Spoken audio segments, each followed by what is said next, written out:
Hello, welcome to our final edition of Let's Talk Criterion for April.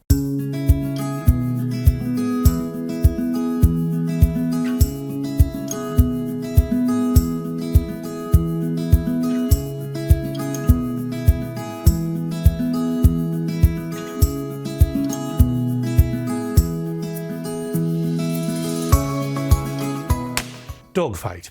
It's a period coming-of-age drama set in San Francisco during the 1960s. The film explores a love between an 18-year-old Marine, Lance Corporal Eddie Birdlace, on his way to the war in Vietnam, and a young woman, Rose Fenny. Now, this film had a fairly limited release following its first screening at the Telluride Film Festival in Colorado in August of 1991. It was accused by critics of taking a soft approach to a particular era by romanticising it, and the characters in the film and its sensibility was compared to that of a sitcom world, being flat and relatively uninteresting.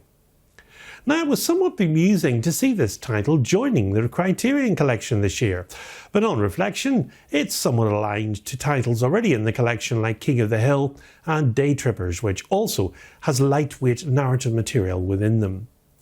Now, the dogfight of the title refers not to aerial combat, but to a particularly cruel joke that Birdlace and his pals arrange as a lark for their last night stateside. Each of the Marines chips in $50 to throw a party, and the high point of which is an ugly girl contest.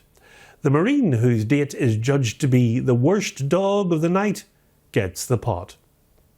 One fellow in the group finds a rather traditional American Indian squaw. Another brings a transvestite, and still another a hooker without her false teeth. Birdlace finds Rose in a lunchroom run by her mother, and her mother's played for no particular reason by Holly Near, a singer of folk songs in real life, but not in this film. Rose is a little overweight, yet she's hardly classed as a dog. These Marines use that term.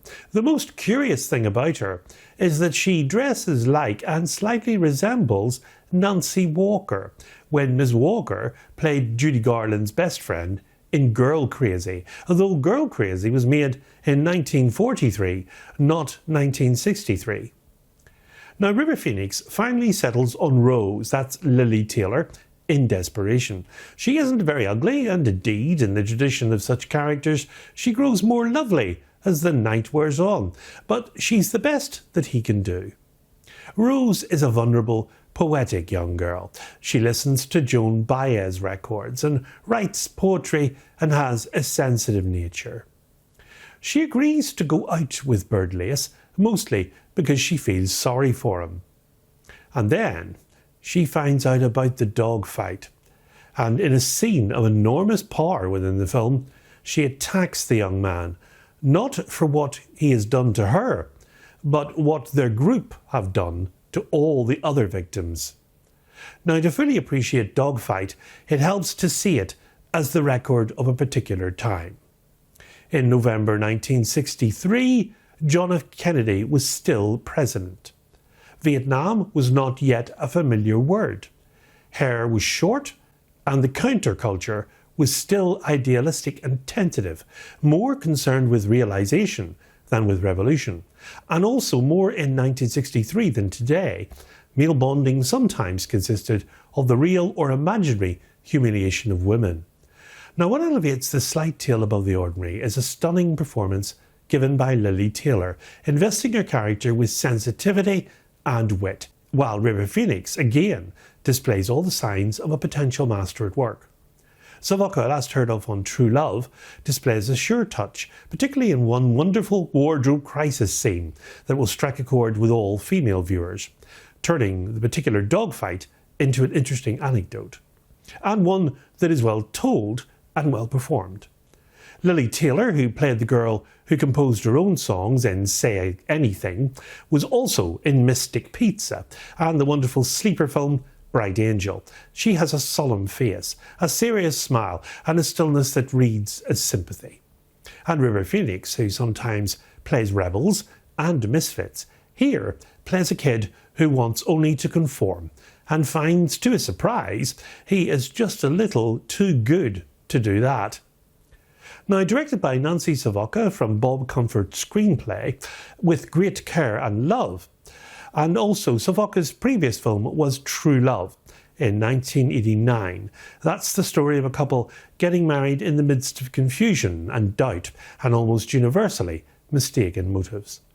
Now, the plot for Dogfight itself isn't very deep, but the performances in it are solid, with young River Phoenix leading the charge as Eddie Birdlace. Now, he had a short Hollywood career, ending with his sad demise, of course, from a drug overdose in 1993. And at this particular time in his career, he was doing less work and choosing fewer film projects. But one of his greatest achievements in film, and that was My Own Private Idaho. The film My Own Private Idaho, incidentally, is in the collection. It's Spine 277. Now, the 1990s were a boom time for independent and low-budget filmmakers, but the industry did a poor job of sustaining the careers of many of these directors to emerge at that time. The film comes to the collection as a Blu-ray and has a very small set of supplemental features. New 2K digital restoration supervised by director Nancy Savoca with stereo DTS HD master audio soundtrack. Audio commentary featuring Savoca and producer Richard Guay. New interview with Savoca and actor Lili Taylor, and that's conducted by filmmaker Mary Harron. New interviews with cinematographer Bobby Bukowski, production designer Lester W. Cohen, script supervisor Miri Sabulski, music supervisor Jeffrey Kimball, supervising sound editor Tim Squires, and editor John Tintori. There's a trailer and an essay written by the film critic Christina Newland.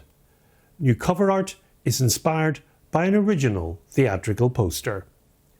Featuring music by folk legends Joan Baez, Bob Dylan and Pete Seeger, Dogfight captures the miracle of human connection while gracefully subverting ideas surrounding machismo, patriotic duty and the very meaning of America itself.